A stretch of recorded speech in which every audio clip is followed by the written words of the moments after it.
இயேசு நல்லவர் கிராம ஊழியத்தை ஆண்டவர் தரிசனம் கொடுத்து இம்மட்டுமாக நடத்தி வருவதற்காக நான் கர்த்தரை துதிக்கிறேன். கர்த்தருடைய நாமம் மகிமைப்படுவதாக. இந்த ஊழியத்தினுடைய ஆரம்ப காலகட்டத்திலேயே அதற்கு முன்னதாகவே அன்பு சகோதரரை நன்கு தெரியும்.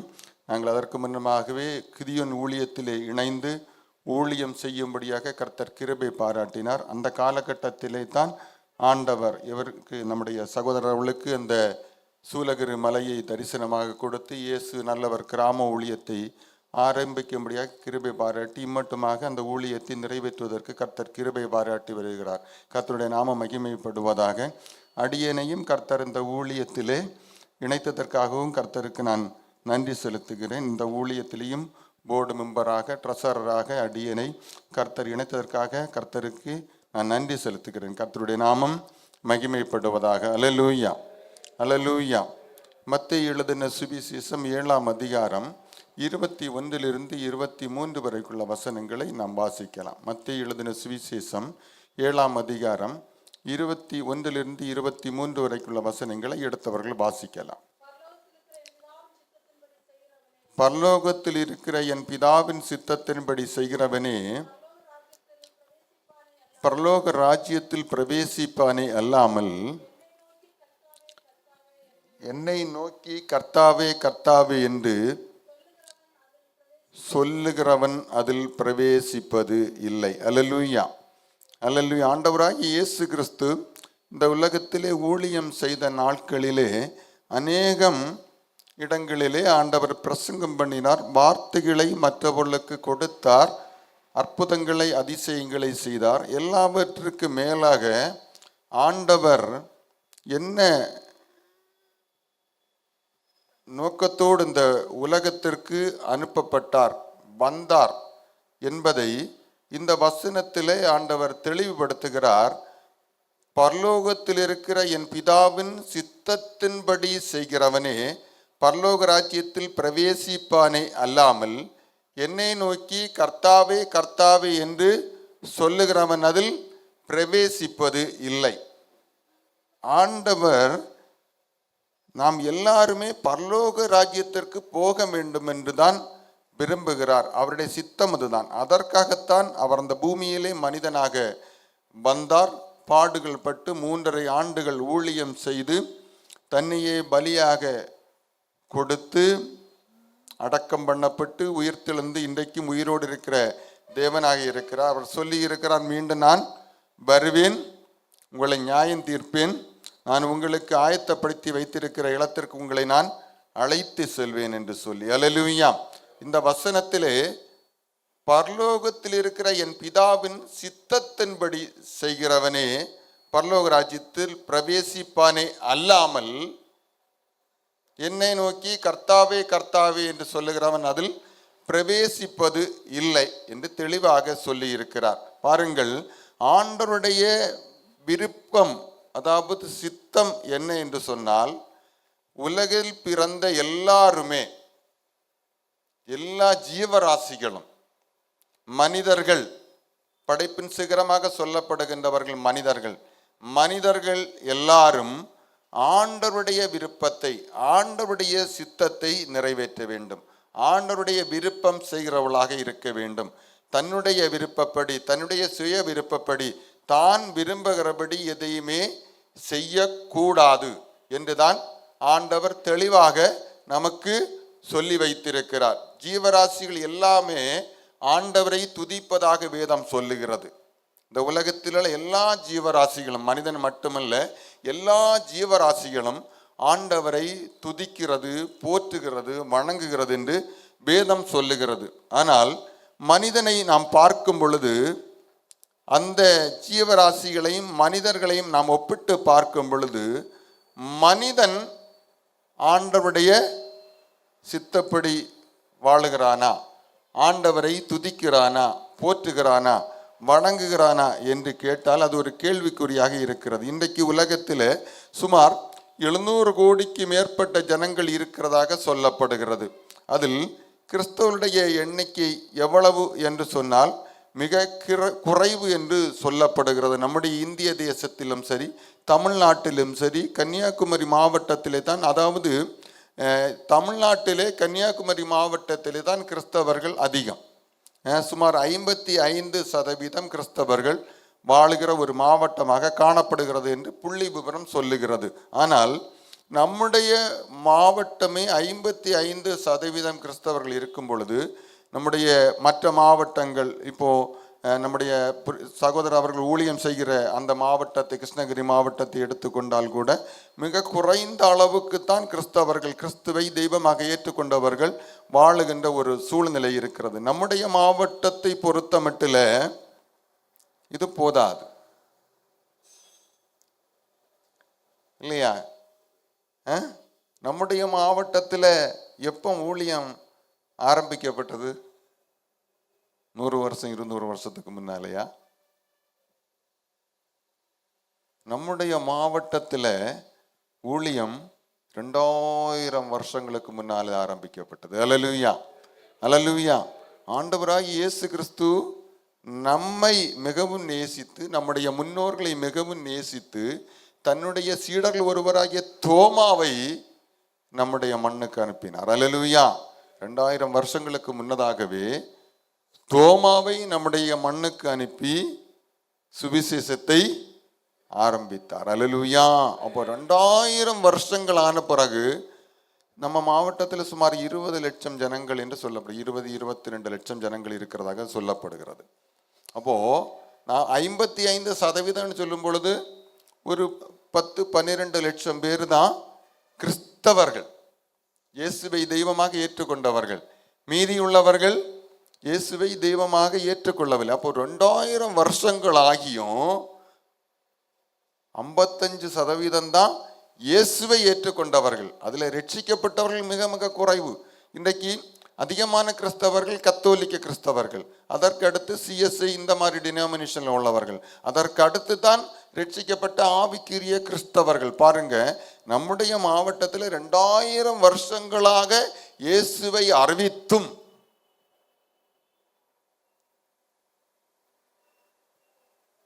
எவ்வளவு பேரு? 55%. அப்போ இன்னியும் இயேசுவை தெய்வமாக ஏற்றுக்கொள்ளாதவர்கள் சுமார் 10 லட்சம் பேர் இருக்கிறாங்க நம்முடைய மாவட்டத்தில். இன்னும் இயேசுவை தெய்வமாக ஏற்றுக்கொள்ளாதவர்கள், இயேசு தெய்வம் இல்லை என்று சொல்லுகிறவர்கள், இயேசு வெளிநாட்டு தெய்வம் என்று சொல்லுகிறவர்கள் இருக்கிறார்கள். அல்லேலூயா. அப்போ நம்மை இந்த மண்ணிலே பிறக்க வைத்திருக்கிறார். அதுவும் கடைசி காலத்திலே நம்மை பிறக்க வைத்திருக்கிறார். அதான் அப்போ ஆண்டவர் நம்மிடத்தில் எதிர்பார்க்கிற காரியம், ஆண்டவருடைய சித்தத்தை செய்ய வேண்டும், ஆண்டவருடைய விருப்பத்தை நிறைவேற்ற வேண்டும். அப்படின்னு சொன்னால், ஆண்டவருடைய விருப்பத்தை நிறைவேற்றினால் மட்டும்தான் பரலோக ராஜ்யத்திற்கு நாம் போக முடியும். அல்லேலூயா. நம்முடைய விருப்பத்தை நாம் நிறைவேற்றினால் பரலோக ராஜ்யத்துக்கு போக முடியாது. ஆண்டவருடைய விருப்பம் என்ன என்பதை நாம் அறிந்து அவருடைய விருப்பத்தை நிறைவேற்றுவதற்கு நாம் ஒப்பு கொடுத்து அதன்படி நாம் செயல்பட்டால் மட்டுமே பரலோக ராஜ்யத்துக்கு போக முடியும் என்று ஆண்டவராய் இயேசு கிறிஸ்து தெளிவாக நமக்கு சொல்லி இருக்கிறார். அல்லேலூயா. இப்போ பரலோக ராஜ்யத்துக்கு போக வேண்டும் என்றால் அடிப்படை அவருடைய விருப்பத்தை நிறைவேற்ற வேண்டும். அதான், அதை நாம் மறந்து போய்விடவே கூடாது.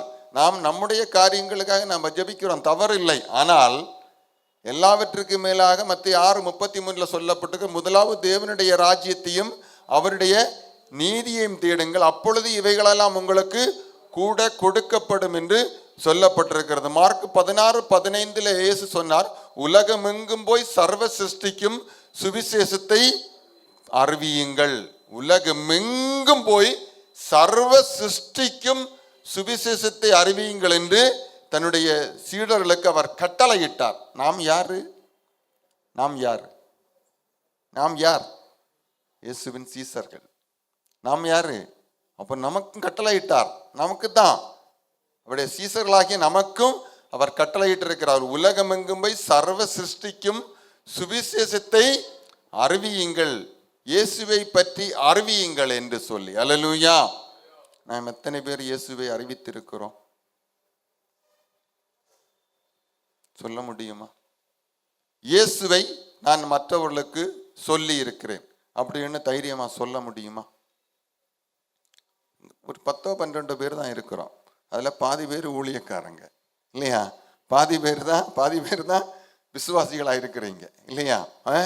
ஊழியக்காரர்கள் கட்டாயம் இயேசுவை அறிவித்து, அது அவருடைய பிரதான பணி இல்லையா? ஆனால் இயேசு யார்கிட்ட சொன்னாரு? சீசர்களிடத்துல. நாம எல்லாரும் யாரு? சீசர்கள். அப்போ எல்லாருமே இயேசுவை பற்றி சொல்ல வேண்டும். அப்போ முதல்ல நம்ம என்ன செய்யணும்? அதுக்கு ஒப்பு கொடுக்கணும். இதுதான் ஆண்டவருடைய சித்தம். இதுவரைக்கும் இயேசுவை பற்றி எத்தனை பேருக்கு சொல்லி இருக்கிறோம்? எத்தனை பேரை ரட்சிப்புக்குள்ளால நடத்தி இருக்கிறோம்? முதல்ல அதை சுய பரிசோதனை செய்து, இந்த ஆண்டவர் நமக்கு ஆயுசு நாட்களை கூட்டி கொடுத்திருப்பனுடைய நோக்கம் ஆண்டவருடைய விருப்பத்தை செய்வதற்கு, ஆண்டவருடைய சித்தத்தை நிறைவேற்றுவதற்கு. அதற்குத்தான். நம்ம விருப்பம் போல வாழ்ந்து இந்த உலகத்தை விட்டு கடந்து போவதற்காக அல்ல, ஆண்டவருக்கு வேலை செய்வதற்கு. ஆண்டவருடைய வேலைக்காரர்கள் நாம். ஆண்டவருக்கு வேலை செய்ய வேண்டும். அப்போ இந்த கன்னியாகுமரி மாவட்டத்தில் உள்ள ஒவ்வொரு கிறிஸ்தவர்களும் இயேசுவை பற்றி மற்றவர்களுக்கு அறிவித்திருந்தா, எத்தனையோ நூற்றாண்டுகளுக்கு முன்னதாகவே 100% கிறிஸ்தவர்களான மாவட்டமாக மாறி இருக்கும். அது மட்டுமல்லாமல் 100% ரட்சிக்கப்பட்ட கிறிஸ்தவர்கள் உள்ள மாவட்டமாக இது மாறி இருக்கும். ஆனால் இன்றைக்கு வரைக்கும் கிறிஸ்தவர்கள் ஆண்டவருடைய விருப்பத்தை செய்யவில்லை. அல்லேலூயா, அல்லேலூயா. அதனால ஆண்டவர் நம்மை தெரிந்து கொண்டிருக்கிறார். நம்மை தெரிந்து கொண்டிருக்கிறார். நம்ம இரத்த பந்தத்தில் உள்ளவங்க, இரத்த பந்தம் யாரு? நம்ம புருஷன், நம்ம மனைவி, நம்ம பிள்ளைகள், நம்ம மருமக்கள், நம்ம பேர பிள்ளைகள், நம்ம உடன் பிறந்தவர்கள், அவருடைய குடும்பம், இதெல்லாம் இரத்த பந்தம். நம்ம இரத்த பந்தத்தில் உள்ளவங்க பல்லவ ராஜ்யத்திற்கு ஆயத்தமாகி இருக்கிறார்களா? ஒரு நாளைக்கு சிந்திச்சு பார்த்துருக்கீங்களா? நம்ம இரத்த பந்தத்தில் உள்ளவங்க ஒரு பெரிய பட்டியல். அது பெரிய பட்டியல்னா நினைச்சு பாருங்க. அப்பா அவனுடைய உடன் பிறந்தவர்கள், அவருடைய குடும்பம் எத்தனை பேர் இருப்பாங்க? எழுதி பாருங்க வீட்டில் போய். அப்பா அவனுடைய உடன் பிறந்தவர்கள், அவருடைய குடும்பம், பிள்ளைகள், மருமக்கள், பேர பிள்ளைகள். அம்மா அவனுடைய உடன் பிறந்தவர்கள், பிள்ளைகள், மருமக்கள், பேர பிள்ளைகள். அடுத்து புருஷனுடைய பெண்கள்னா புருஷனுடைய உடன் பிறந்தவர்கள், பிள்ளைகள், மருமக்கள், பேர பிள்ளைகள். மனைவியினுடைய பிள்ளைகள், மருமக்கள், பேர பிள்ளைகள். உடன் பிறந்தவருடைய பிள்ளைகள், மருமக்கள், பேர பிள்ளைகள்.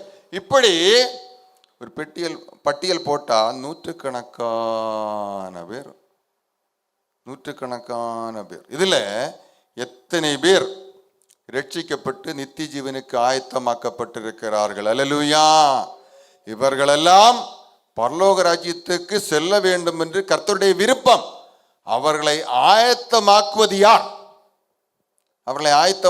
யார்? நாம். நம்ம கையில தான் அந்த வேலையை, அந்த பொறுப்பை தந்திருக்கிறார். அல்லேலூயா, அல்லேலூயா.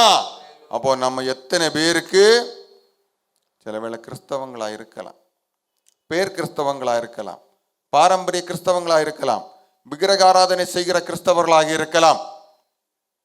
அவர்கள் ரட்சிப்பின் சுவிசேஷம் அவர்களுக்கு தெரிகிறதா? பரலோக ராஜ்யத்துக்கு நாம் எவ்வாறு தகுதியாக வேண்டும் என்று அவர்கள் அறிந்திருக்கிறார்களா? அந்த வழியிலே நடத்தப்படுகிறார்களா? நாம் சிந்தித்து பார்க்க வேண்டும். இல்லை என்று சொன்னால் நம்முடைய முதல் வேலை என்னது? நம்முடைய முதல் வேலை அவர்களுக்காக ஜெபிப்பது. அல்லேலூயா. அவர்களுக்கு நான் சொன்னனே ஒரு பெரிய பட்டியல். வீட்டில் போய் உட்கார்ந்து இவர்களுடைய அந்த குடும்பங்க, ஒவ்வொரு குடும்பத்திலையும் குடும்ப தலைவருக்கு பேரை எழுதுங்க. எழுதிக்கிட்டு இதில் எத்தனை பேர் குறியுங்க, எண்ணிக்கை போடுங்க, கூட்டி பாருங்க இத்தனை பேர். இதில் எத்தனை பேர் கிறிஸ்தவர்கள், ரட்சிக்கப்பட்ட கிறிஸ்தவர்கள் எத்தனை? அப்போ ரெண்டை பிரித்து பாருங்க. அப்போ கிறிஸ்தவர்கள் அல்லாதவர்களா இருந்தா அவர்கள் இயேசுவை ஏற்றுக்கொண்டு ரட்சிக்கப்படணும்னு ஜெபம் பண்ணணும். கிறிஸ்தவர்களாக இருக்கிறவங்க பாரம்பரிய கிறிஸ்தவர்களாக இருப்பாங்க, கத்தோலிக்க சபை போறவங்களா இருப்பாங்க, மற்றபடி பல சபைகளுக்கு போகிறவங்களாங்க இருப்பாங்க. ஆவிக்குரிய சபையை போய் அவர்கள் ரட்சிப்பின் அனுபவத்துக்குள்ள வராமல் இருப்பாங்க. இவர்கள் யார் என்பதை நாம் பட்டியலிட்டு முதல்ல இவர்களுக்காக நாம் ஜெபிக்க வேண்டும். அல்லேலூயா, அல்லேலூயா. ஏன்னா இவர்கள் நரகத்துக்கு போவதா ஆண்டவருடைய விருப்பம், பரலோக ராஜ்யத்துக்கு போவதான் கர்த்தருடைய சித்தம், விருப்பம். அப்போ அவர்கள் ஆயத்தமாக்கப்படுவது எப்படி? நமக்கு தான் அந்த வேலையை, அந்த பொறுப்பை நம்ம தலையில வச்சுட்டார். அந்த பொறுப்பை நம்ம தலையில சுமையா வச்சிருக்கிறார். நம்ம தலையில ஒரு சுமடு இருந்தா அப்படி கீழே போட்டுருவோமா? தலையில ஒரு 100 முட்டையை நம்ம தலையில சுமந்துட்டு போறோம். 100 முட்டை தலையில சுமந்துட்டு போறோம். பாரமா இருக்கு தண்ணியிலிட்டு அப்படி ஒரு உதறி கீழே போட்டுருவோமா? போட்டா என்ன ஆகும்? எல்லா முட்டையும் உடஞ்சு போயிடும். அப்போ அதே போல நம்ம கையில நூற்றுக்கணக்கான ஆத்துமாக்கள் என்கிற இரத்த பந்தத்தில் உள்ள ஆத்துமாக்கள் என்கிற சுமையை நம்ம தலையில வச்சிருக்கிறார். முட்டை என்கிற நூற்றுக்கணக்கான ஆத்துமாக்களை நம்முடைய தலையில சுமத்தி வச்சிருக்கிறாரு. அப்போ அதை உதறி போட்டோம்னா அது உடைந்து போய்விடும். அல்லேலூயா. அப்போ அந்த முட்டையை பத்திரமா கொண்டு சேர்க்க வேண்டிய இடத்துல சேர்க்கணும். அப்படின்னா அந்த ஆத்துமாக்களை நாம் சுமந்து பரலோகத்துல கொண்டு சேர்க்க வேண்டும். அல்லேலூயா. அதற்கு முதல்ல நம்ம என்ன செய்யணும்? நமக்கு ஜெபம் பண்ணதுமே பண்ணுதமா இல்லையா? பண்ணுதமா இல்லையா? ஜெபம் பண்ணுதமா இல்லையா? ஜெபம் பண்றோம். நமக்கு மட்டும் ஜெபம் பண்ணுனா நாம் சுயநலவாதிகள். அல்லேலூயா. ஆண்டவருடைய சித்தத்தை செய்யவில்லை, பரலோக ராஜ்யத்துக்கு போக முடியாது.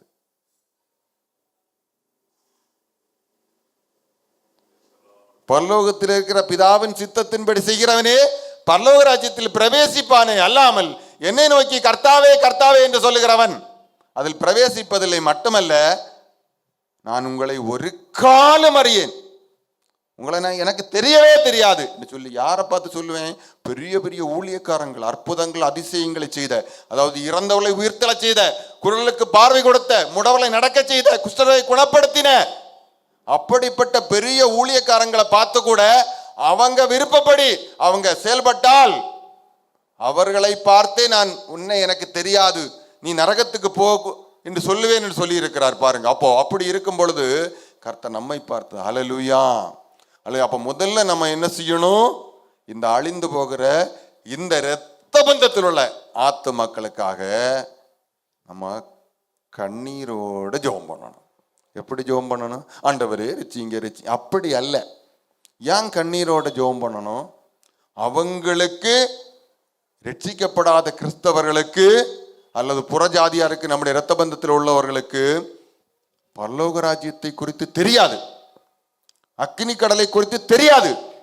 அவர்களெல்லாம் என்ன நினைக்கிறாங்கன்னா எல்லாரும் மோட்சத்துக்கு போகலாம். கொஞ்சம் பேர் சொல்றாங்க மோட்சம் என்பது இல்லை, பரலோக ராஜ்யம் என்பது இல்லை, எல்லாம் பூமியில தான்.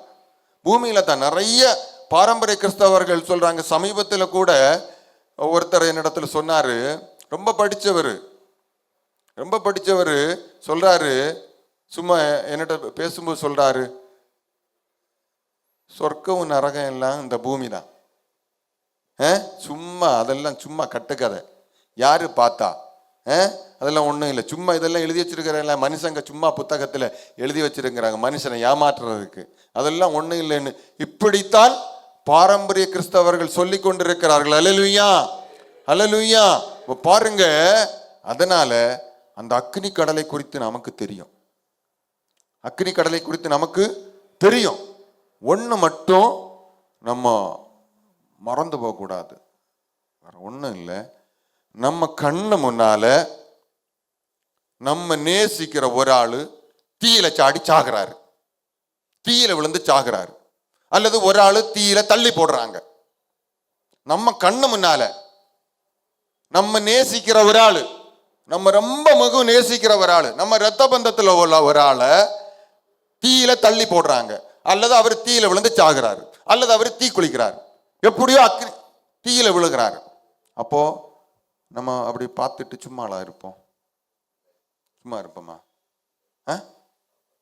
எப்படி கதறுவோம், எப்படியாவது அதை காப்பாற்ற முடியுமா கதறுவோம். இல்லையா? முடிஞ்சா முன்னால போய் தடுப்போம், முடியாட்டா பின்னால பிடிச்சாலும் இழுப்போம். அடுத்து நம்மளை அறியாமலே கதறுவோம், ஆண்டவரே காப்பாற்றுங்க காப்பாற்றுங்க, இயேசுவை காப்பாற்றுங்கன்னு சொல்லிட்டு. அப்போ இதுதான் நம்ம இரத்த பந்தத்தில் உள்ளவங்க ரட்சிக்கப்படாம இந்த உலகத்தை விட்டு கடந்து போனா அவர்கள் தீயில் தள்ளப்படுகிறார்கள். அதற்கு நாம் காரணம். நம்முடைய கண்ணு முன்னால அவர்கள் தீயில் தள்ளப்படுகிறார்கள். நாம் அவர்களை காப்பாற்றுவதற்கு முயற்சி பண்ணவில்லை. அப்போ அவர்கள் மேல பாசம் வச்சிருக்கிறோம் நம்ம காட்டுவதெல்லாம் கர்த்தருக்கு முன்னால் அது அங்கீகரிக்கப்படுவது இல்லை. அண்ணி சாப்பிட்டீங்களா, இன்னைக்கு மீன் வாங்குனீங்களா, என்ன மீன் வாங்குனீங்க, பிள்ளைகள் எல்லாம் நல்லா இருக்குதா, பேர பிள்ளைகள் எல்லாம் நல்லா இருக்குதா? அவங்க போறது எங்க? அக்னி கடலுக்காகவும் போயிட்டு இருக்கிறாங்க. எங்க போயிட்டு இருக்கிறாங்க? தீயில விழுந்து சாகிறதுக்கு போறாங்க. அவங்கள்ட்ட கேட்குது, அண்ணி நல்லா இருக்கீங்களான்னு. போயிட்டு இருக்கிறது எங்க? போயிட்டு இருக்கிறது எங்க? தீயில விழுந்து சாகிறதுக்கு. அவங்கள்ட்ட கேட்கறது, அண்ணி நல்லா இருக்கீங்களா, பிள்ளைகள் நல்லா இருக்குதான்னு. அதை செய்யணுமா? ஐயோ தீயில விழுந்து சாக போறாங்க, அவங்களுக்கு தெரியல எந்த நிமிஷமானாலும் அவங்க தீயில விழுந்து சாகலாம். அப்ப அவங்களை காப்பாற்றணும். அந்த காரியத்தை தான் நான் செய்ய வேண்டும் என்று கர்த்தர் எதிர்பார்க்கிறார். அல்லேலூயா. இதுதான் பரலோகத்தில் இருக்கிற பிதாவினுடைய சித்தம், அவருடைய விருப்பம்.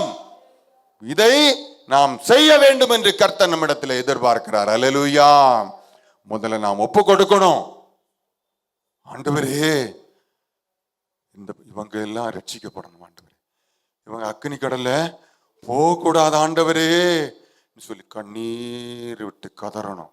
ஆண்டவரே என்னுடைய கண்கள் காணணும், ஆண்டவரே அவர்கள் ரட்சிக்கப்பட்டு நித்திய ஜீவனுக்கு ஆயத்தமாவதை என்னுடைய கண்கள் காணணும் ஆண்டவரே.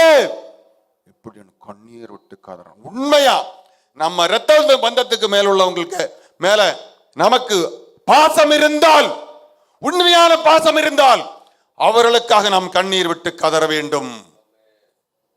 சிந்திச்சு பாருங்க. உண்மையான பாசம். சாப்பிட்டீங்களா, நல்லா இருக்கீங்களா, மீன் வாங்கினீங்களா கேட்பது பாசம் அல்ல. அவர்கள் எங்கே போய் கொண்டிருக்கிறார்கள்? அக்கினி கடலில் விழுந்து சாக போய் கொண்டிருக்கிறார்கள். தெரியாமல் இருக்கிறார்கள். அவருடைய கண்கள் குருடாக்கப்பட்டிருக்கிறது, இருளில் இருக்கிறார்கள். ஆனால் நம்முடைய கண்களை திறந்திருக்கிறார், வெளிச்சத்தின் பாதையில் நடத்துகிறார். எதற்காக? அந்த ஆத்துமாக்களை ஆதாயப்படுத்துவதற்காக. அல்லேலூயா, அல்லேலூயா. எனவே நாம் முதலில் செய்ய வேண்டிய காரியம், அவர்களுக்காக எப்போதெல்லாம் நேரம் கிடைக்கிறதோ அப்போதெல்லாம் நாம் ஜெபம் பண்ணணும். அவர்களுக்காக கண்ணீரோட கதறணும். ஏன்னா அவங்க அக்னி கடல்ல விழுந்து நரகத்துல போய் சாக போறாங்க. ஆண்டவரே ஆண்டவரே அப்படி என்று கதற வேண்டும். அல்லேலூயா. நாம் நேசிக்கிற ஒரு ஆள் ஆஸ்பத்திரியில் ஐசியூல இருக்கிறாரு. நம்ம பிள்ளைகளா இருக்கலாம், மருமக்களா இருக்கலாம், பேரப்பிள்ளை, கூட பிறந்தவங்களா இருக்கலாம், பெற்றோரா இருக்கலாம். ஐசியூல சீரியஸ்ல இருக்கிறாங்க. நமக்கு தூக்கம் வராது, தூக்கம் வராது. ஆனால் அதை விட 100 மடங்கு நம்ம நினைக்கணும், ஐயோ நாம் நேசிக்கிறவர்கள் அக்கினி கடல்ல விழுந்து தீயில விழுந்து சாக போறாங்க. எந்த நிமிடமானாலும் அவர்கள் தீயில விழுந்து சாகலாம், அக்கினி கடலுக்கு போகலாம். அப்ப நமக்கு தூக்கமே வரக்கூடாது, சாப்பாடு இறங்கிறது. அதான் உண்மையான பாசம், அதான் உண்மையான பாசம். இதைத்தான் நம்முடைய இருதயத்தை கர்த்தர் பார்க்கிறார். நம்முடைய இருதயம் எப்படிப்பட்ட இருதயமாக இருக்கிறது? உண்மையான பாசம் அந்த ஆத்மாவின் மேல் எப்படி இருக்கிறது? இதைத்தான் கர்த்தர் எதிர்பார்க்கிறார். அல்லேலூயா, அல்லேலூயா. நாம் ஒப்பு கொடுக்கணும், எல்லாரும் ஒப்பு கொடுக்கணும். இதை கர்த்தர் எதிர்பார்க்கிறார். முதல்ல என்னுடைய இரத்த பந்தத்தில் உள்ள எல்லாரும் ரட்சிக்கப்படணும் ஆண்டவரே. அதற்கு கண்ணீரோட கதறணும். கண்ணீரை துருத்தியில் சேர்த்து வைத்திருக்கிறேன். இந்த கண்ணீரை தான் துருத்தியில சேர்த்து வைப்பார். சும்மா நம்ம விருப்பப்படி ஆண்டவரே அது வேணும், இது வேணும், அப்படி வேணும், இது இப்படி வேணும், இந்த கண்ணீரை எல்லாம் துருத்தியில சேர்த்து வைப்பது.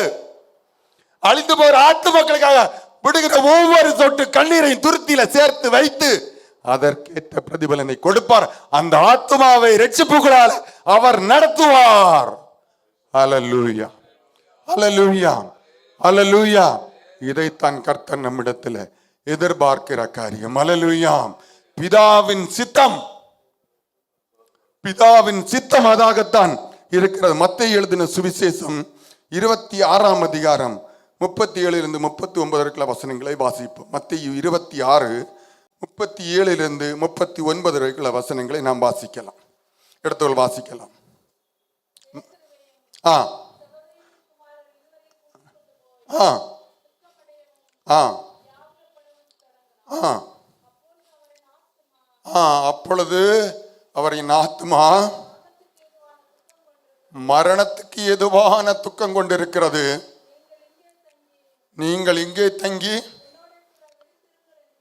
என்னோட கூட விழித்திருங்கள் என்று சொல்லி சற்று அப்புறம் போய் முகம் குப்புற விழுந்து,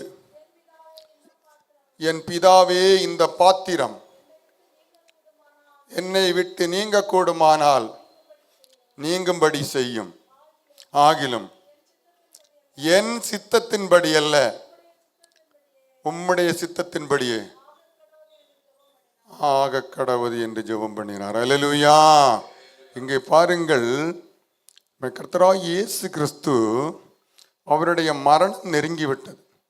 அவரை கொலை செய்ய போகிறார்கள் இல்லையா, அவர் பலியாக்கப்பட போகிறார் என்பதை அறிந்து அவர் எப்படி ஜெபம் பண்ணுகிறார், எப்படி ஜெபம் பண்ணுகிறார்? கடைசியில, ஆண்டவரே, இதை என்னை விட்டு நீங்க கூடுமானால் நீங்கட்டும், இருந்தாலும் என்னுடைய விருப்பம் அல்ல, உம்முடைய சித்தம் நிறைவேறட்டும். அல்லேலூயா, ஹல்லேலூயா. கொடிய மரணம், கொடிய மரணம், இதை விட கொடியதும் இல்லை. நம்முடைய வாழ்க்கையில ஒரு சின்ன பிரச்சனை வந்த உடனே கண்ணீர் விட்டு கதறி புலம்பி ஆண்டவரை குறை சொல்லி என்னெல்லாமோ பண்ணுகிறோம்.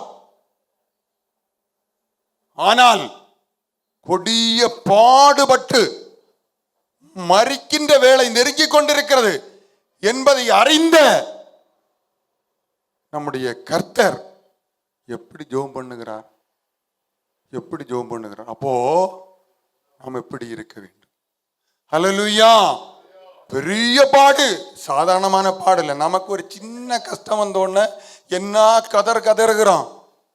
ஆனால் அவர் பலியாக்கப்பட போகிறார். ஒரு பாவம் செய்யாத, ஒரு குற்றம் செய்யாத இரத்தம் சிந்தப்பட போகிறது நமக்காக. ஆனால் எப்படி ஜெபம் பண்ணுகிறார்?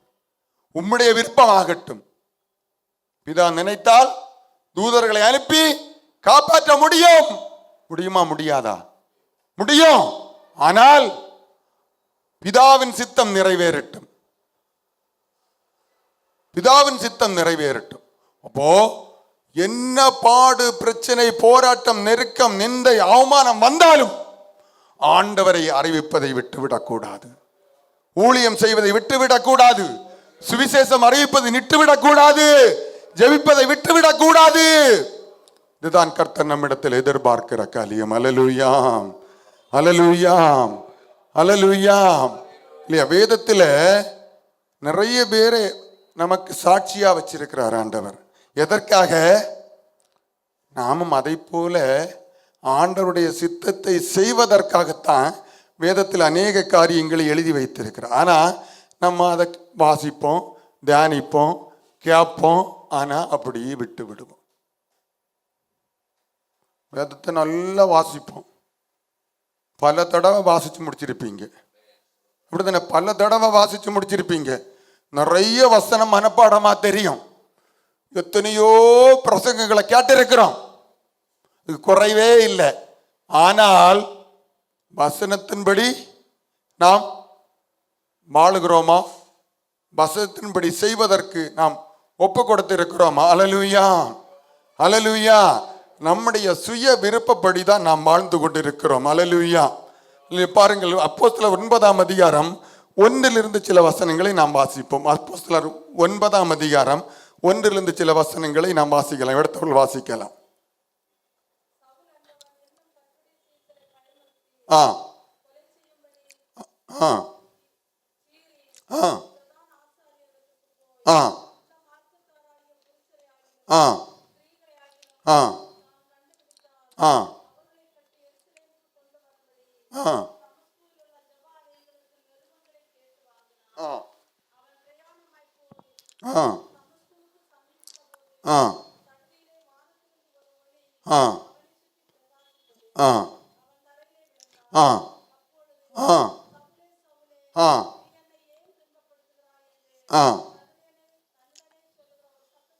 ஆ ஆ அதற்கு அவன், ஆண்டவரே நீர் யார் என்றான். அதற்கு கர்த்தர், நீ துன்பப்படுத்துகிற இயேசு நானே,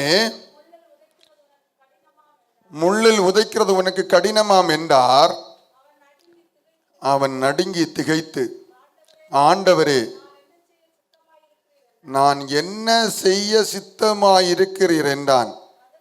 அதற்கு கர்த்தர், நீ எழுந்து போ, பட்டணத்துக்குள் போயோ. போதும். பாருங்கள், அந்த சவுல் தன்னுடைய விருப்பத்தை நிறைவேற்றுவதற்காக அவன் உத்தரவை பெற்றுக்கொண்டு வேக வேகமாக செல்லுகிறான். தன்னுடைய விருப்பத்தை நிறைவேற்றுவதற்காக, தன்னுடைய சுய சித்தத்தை செய்வதற்காக அவன் உத்தரவை பெற்றுக்கொண்டு அப்படி சீறி அவன் குதிரையிலே பறந்து செல்லுகிறான். அங்கே நடக்கிற சம்பவம் என்ன?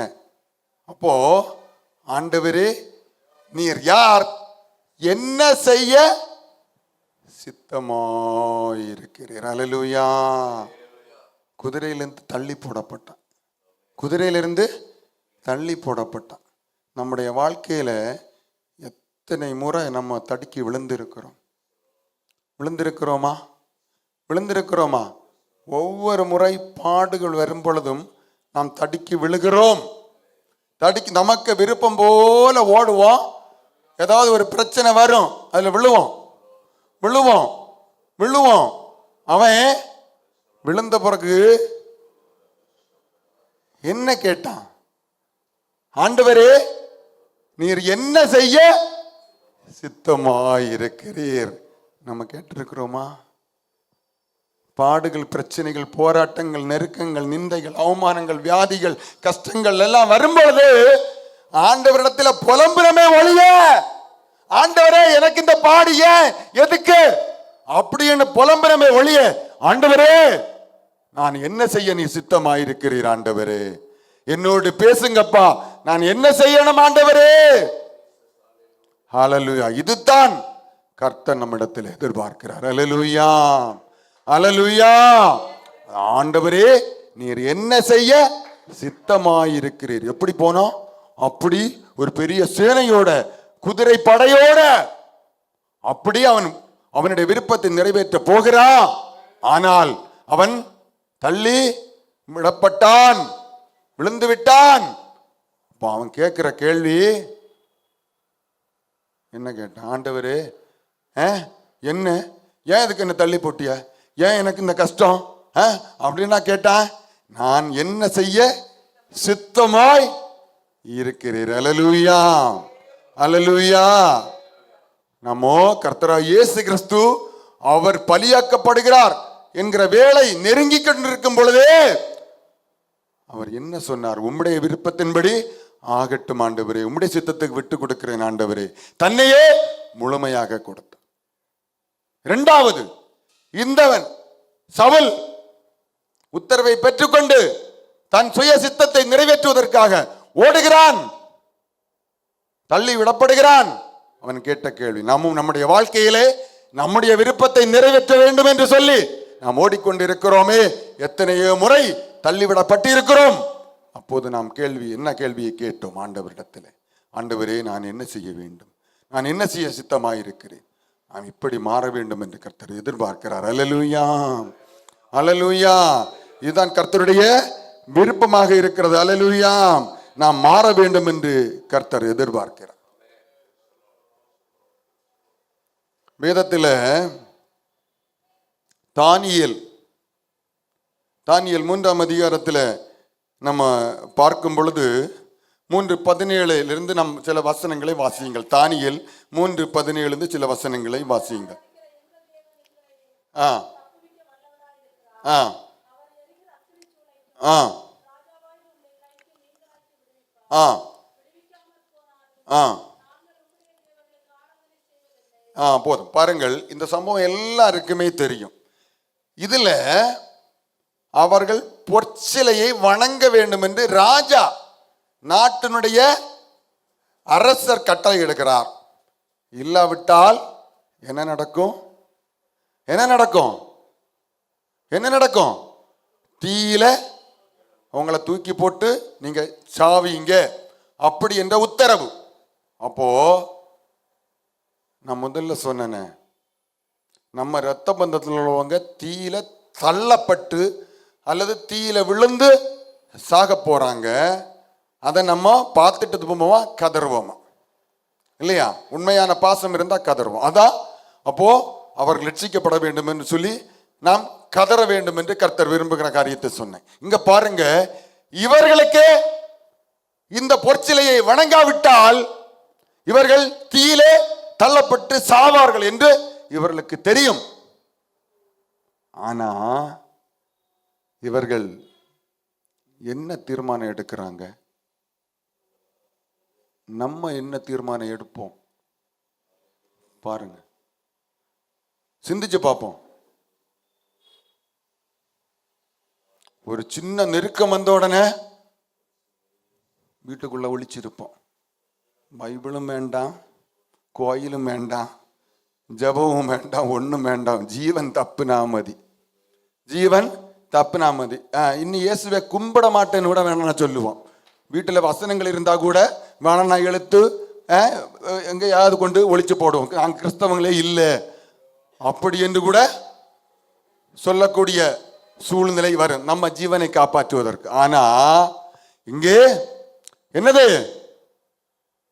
நாங்கள் ஆராதிக்கிற தேவன் எங்களை தப்புவிக்க வல்லவராயிருக்கிறார். விசுவாசத்தை வெளிப்படுத்துறாங்க. இரண்டாவது, தப்புவித்தாலும் தப்புவிக்காவிட்டாலும், ஆண்டவர் எங்களை காப்பாற்றினாலும் காப்பாற்றாவிட்டாலும் நாங்கள் இந்த சிலையை, இந்த ராஜாவினுடைய இந்த கட்டளைக்கு நாங்கள் கீழ்ப்படியவே மாட்டோம். ஹல்லேலூயா. அப்போ அவர்கள் இங்கே ஆண்டவருடைய விருப்பத்தை நிறைவேற்றுகிறார்கள். ஹல்லேலூயா. ஆண்டவருக்கு சாட்சியாக மாறுகிறார்கள். அப்போ நாம் எந்த சூழ்நிலை வந்தாலும் ஆண்டவருக்கு சாட்சியாக இருக்க வேண்டுமே ஒழிய நாம் அதை புறக்கணிக்க கூடாது. ஹல்லேலூயா, ஹல்லேலூயா. கடைசி காலத்தில் வாழ்ந்து கொண்டிருக்கிறோம். எப்படிப்பட்ட சூழ்நிலைகளும் மறக்கல வரலாம். நமக்கு ஆண்டவர் அனுமதிப்பார், நம்மை சோதிப்பதற்காக, நம்மை புடமிடுவதற்காக. மறந்து போய்விடக் கூடாது. அடுத்து பாருங்க, அதே தானியல்ல தானியேலை பற்றி ஆராதிக்க கூடாது.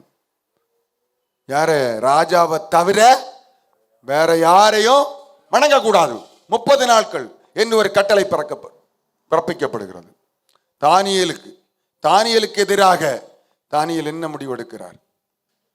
தானியேல் என்ன முடிவெடுக்கிறாரு? என்ன முடிவெடுக்கிறாரு? சிங்க கபீலாக்கும் போடப்படுது.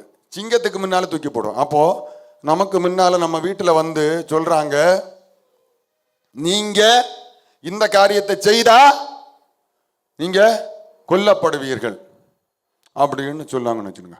உறுதியா 100% கொல்லப்படும் என்ற ஒரு இது இருக்குது.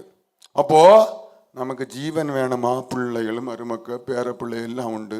நான் சத்தா என்னாச்சு? சிந்திச்சு பார்க்கணும். இதுதான். அப்போ இங்க என்ன நடக்கிறது? தானியேல்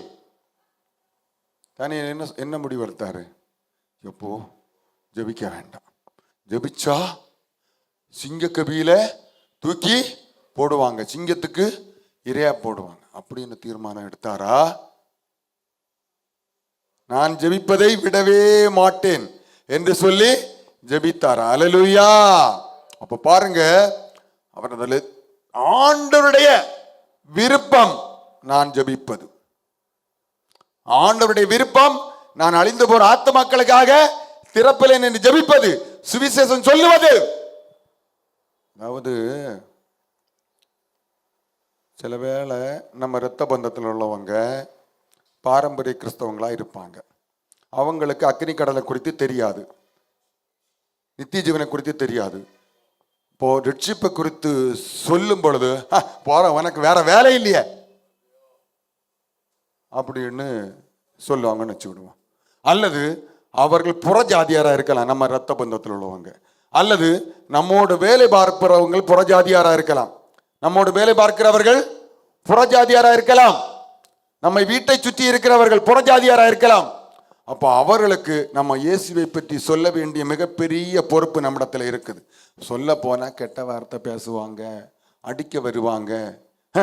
உங்க தெய்வம் தான் உண்மையான தெய்வமா, உயிருள்ள தெய்வமா, என்ன நீ என்ன மதமாற்றமா பார்க்குற அப்படின்னு சொல்லுவாங்க. அப்படின்னு நினைச்சுக்கிட்டு இந்த வேலை நமக்கு என்னத்துக்கு, இந்த வேலை நமக்கு இன்னைக்கு அதுதான். இன்னைக்கு நம்ம மாவட்டத்தில் உள்ள ரட்சிக்கப்பட்ட கிறிஸ்தவர்கள் இப்படித்தான் இருக்கிறாங்க. அதனால தான் நம்முடைய மாவட்டத்தில் இப்படிப்பட்ட நெருக்கங்கள் வந்து கொண்டிருக்கிறது. அல்லேலூயா. எத்தனை இடத்துல ஆராதனை இடங்கள் மூடப்பட்டு இருக்கிறது. மூடப்பட்டு இருக்குதா? எதுக்கு சுவிசேஷம் அறிவிக்கிறீங்க? எதுக்கு இங்க கூட்டம் நடத்துறீங்க? அல்ல நடந்து கொண்டு இருக்குதா? காரணம், நம்மை போன்று ரட்சிக்கப்பட்டவர்கள் எப்போ இது நமக்கு என்னத்துக்கு, இந்த பாடு நமக்கு இருக்கு, இந்த வேலை நமக்கு என்னத்துக்கு, நம்ம பாட்டுக்கு நம்ம போவோம். அப்போ கிறிஸ்தவர்களா இருக்கிறார்களே சொல்லி இருக்கிறோமா? அதை சொல்ல ஆரம்பிக்க வேண்டும். அல்லேலூயா. அப்படி இருந்தால் ஆண்டவர் நம்மையும் நம்முடைய குடும்பத்தையும் அபரிமிதமா ஆசீர்வதிப்பார். 2026ஆம் ஆண்டுல கர்த்தர் நம்மை அபரிமிதமா ஆசீர்வதிக்கணும்னு சொன்னா வேற மந்திரமோ தந்திரமோ ஒண்ணும் இல்ல. ஆண்டவருக்காக நாம் வாழ்வதற்கு ஒப்பு கொடுக்க வேண்டும். இதுதான் கர்த்தர் நம்மிடத்தில் எதிர்பார்க்கிற காரியம். அல்லேலூயா, அல்லேலூயா. நம்ம எல்லாரும் ஒப்பு கொடுப்போமா? நம்ம எல்லாரும் ஒப்பு கொடுப்போம். எல்லாரும் ஒப்பு கொடுக்க போகிறோம். அல்லேலூயா. தொடர்ந்து நம்முடைய ஊழியக்காரர் அவர்கள் நடத்துவார்கள்.